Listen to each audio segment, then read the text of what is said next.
Hello students, कैसे आप सब। तो आज फिर से हम एक सवाल लेकर आए हैं। बड़े दिनों बाद एक सवाल लाए हैं सीक्वेंस एंड सीरीज पे।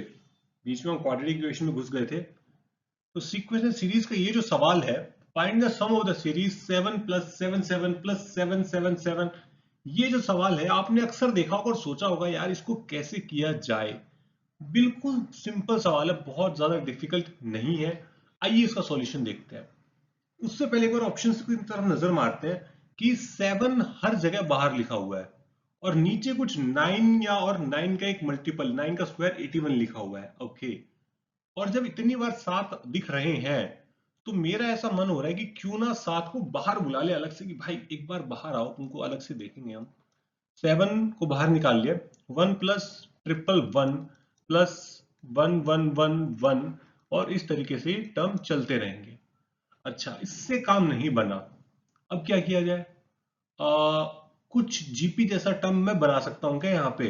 मतलब ऐसा समझ में आ रहा है कि जैसे ये 1 है तो मैं इसको 10 की पावर 0 लिख दूं। इसको मैं 10 की पावर 1 प्लस 1 लिख दूं। इसको मैं 100 प्लस 1 लिख दूं, लेकिन 100 प्लस 1 बन नहीं पाएगा वो।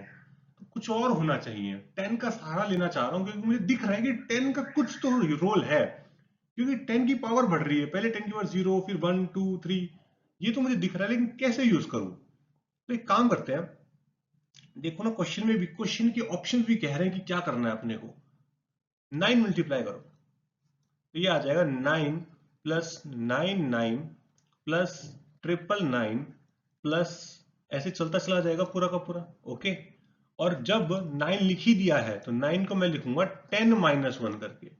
99 को लिखूंगा मैं 10 स्क्वायर यानी कि 100 माइनस 1। 999 को लिखेंगे 1000 माइनस 1, और ये ऐसे टर्म्स चलते जाएंगे। ठीक है। अब चलो इकट्ठा करते हैं चीजों को। 10 को एक तरफ इकट्ठा कर लेता हूं मैं। 10 10 स्क्वायर 10 क्यूब, और ये ऐसे चलते रहेंगे। ठीक है। और 1 कितनी बार आएगा, -1 कितनी बार आएगा। अपने को n टर्म्स तक सम पूछा है तो n बार 1 आएगा, तो यहां पे लिख देता हूं -n में। ठीक है। तो अब देखो ये क्या बन गया। डोंट यू थिंक ये एक जीपी बन गई।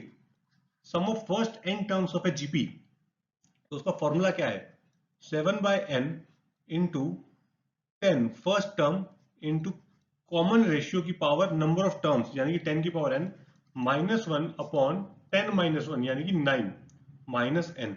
और अगर इसको सिंप्लीफाई करता हूं तो मुझे मिलेगा, यहां मिलेगा 10 की power n plus 1 -10 minus 9n upon 9981। तो ऑप्शन मिलाते हैं अपना, कौन सा ऑप्शन सही बैठ रहा है। देखो, नीचे यहाँ पे 81 आ रहा है तो बी ऑप्शन तो टोटली गलत है, सी भी हमारा टोटली गलत है। बचते हैं ए और डी। ए और डी में काफी हद तक सिमिलरिटीज है, बट यहाँ देखो, यहाँ एन है, यहाँ एन प्लस वन है, और हमारा जो आंसर है वहां पे एन प्लस वन है। तो ऑप्शन कौन सा सही होता दिख रहा है। ऑप्शन ए सही होता दिख रहा है। तो इस क्वेश्चन का सही आंसर क्या हो जाएगा अपना, ऑप्शन ए। सिंपल सा सवाल था।